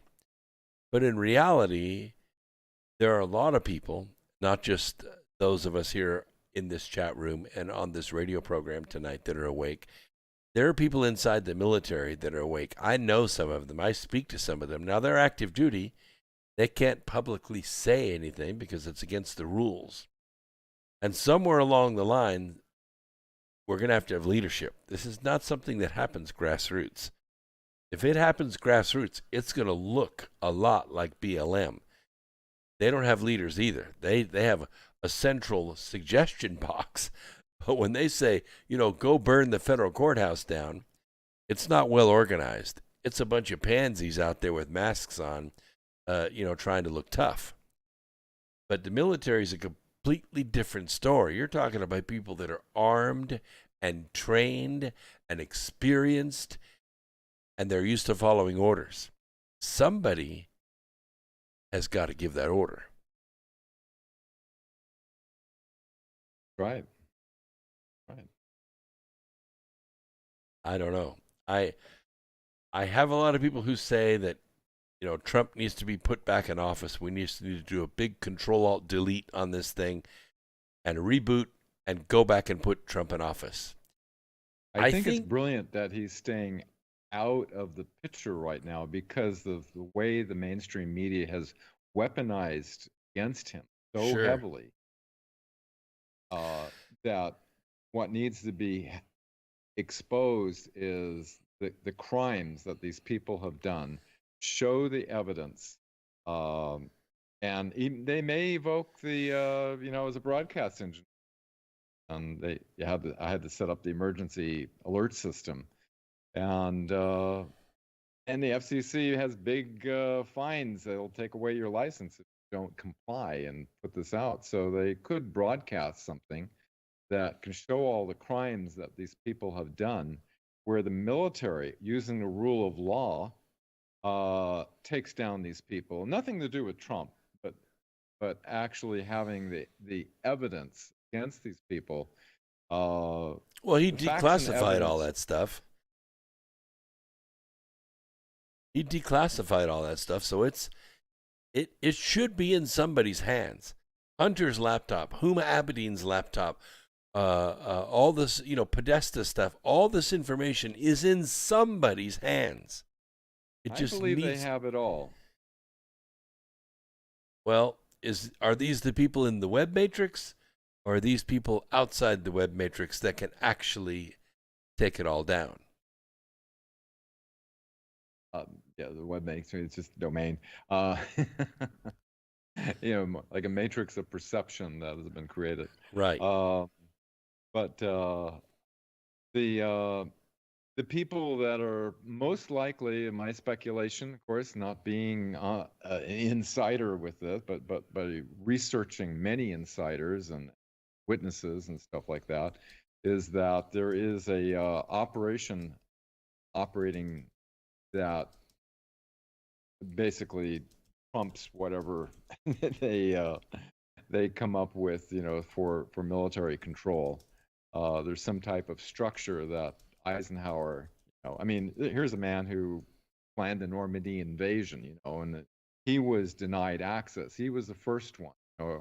After Eisenhower, they denied Kennedy with an assassination directive, and then Carter, then Clinton, and then Vice Admiral Thomas Wilson. Every CIA head of intelligence, president, doesn't matter who you are, these illegal operations have been denied to them, and that's what evoked, the event that I participated in was to attempt to alert the public of this infiltration, this illegal infiltration. Sure. But the media sanitized it and said we want to have a congressional hearing on the reality of UFOs, and completely sanitized it out using what's called a limited hangout. Wow. Do you think that Trump saw how bad it really is and it scared him? And yeah. And he felt like if he stayed in at no matter what cost, that eventually it would cost him everything, including his family. No doubt. I often thought about when President Trump decided to answer the call, been thinking about running for president. Now the military's come and begged me to run for president because they know Hillary is going to take down everything. And I kind of imagined him going up to the top of Trump Tower where the heliport used to be, because they don't use those in New York anymore, and kind of looking up at the stars above New York City, just him, just the stars, and basically saying, look, I have everything.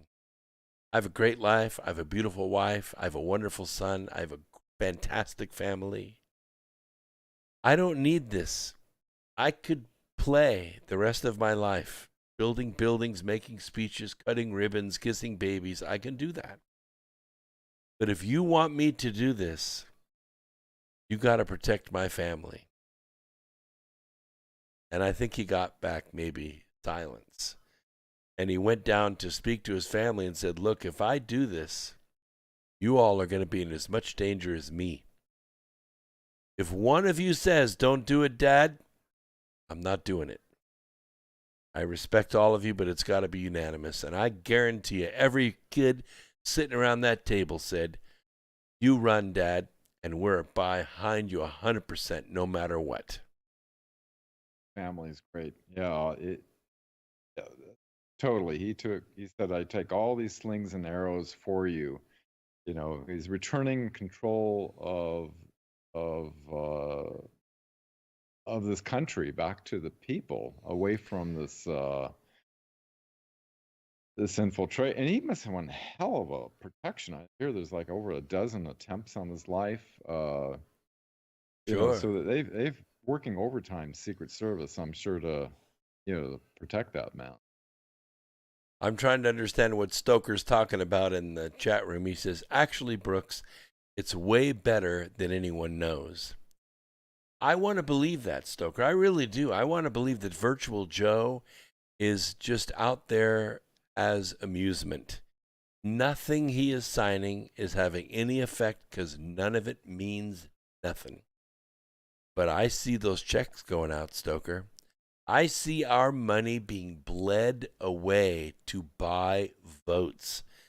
I see, and I predicted Easter Sunday on this program, that there would be 5 or 6 states that would withhold their electors to starve the college and force Biden into the presidency. I said that. Use your head, people. Who loses Florida, Ohio, and Iowa and wins the presidency? Nobody. It cannot happen. It cannot happen without cheating. And yet we stood by and we watched it happen. I can't see it, Stoker. I can't see that things are way better than anyone knows. I think things are way worse than anyone knows. And it's going to get worse. It's getting worse at the gas pump.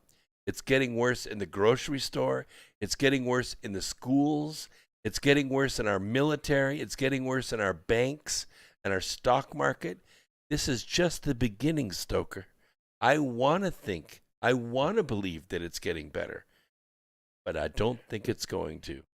I think I'm wrong.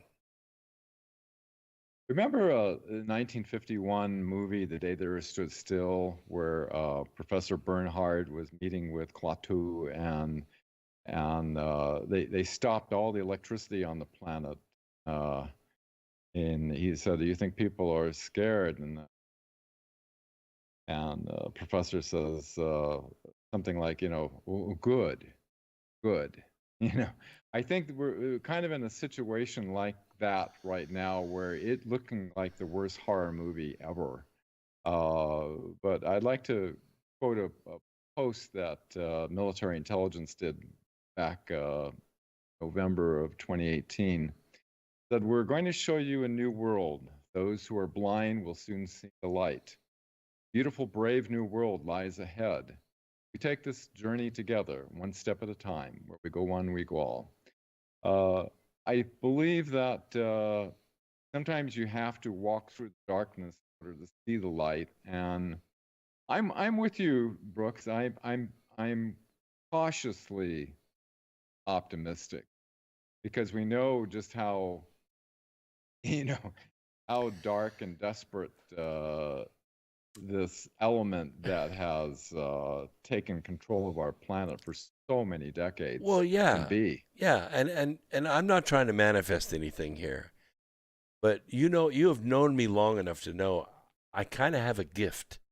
I can look at the future and I can see the way things play out. Very soon, Biden's going to walk to that mic and he's going to open his mouth and nothing but drool is going to come out. He's going to be done. I don't think he's going to make it 40 more days. And when I stop and think, what happens after that? What happens when they invoke the 25th and they put Kamala Harris in? And the CCP is really then in the White House. What happens? Where can it go from there?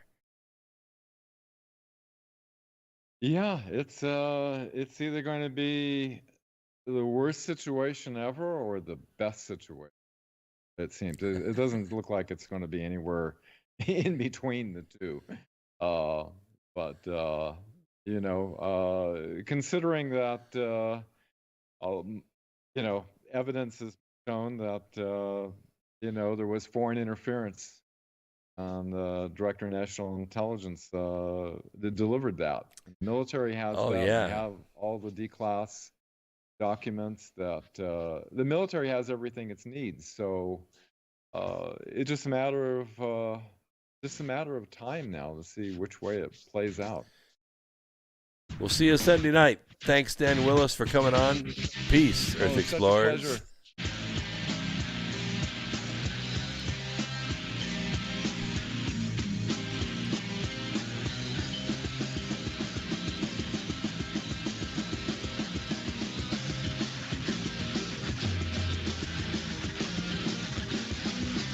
Thank you for listening to Revolution.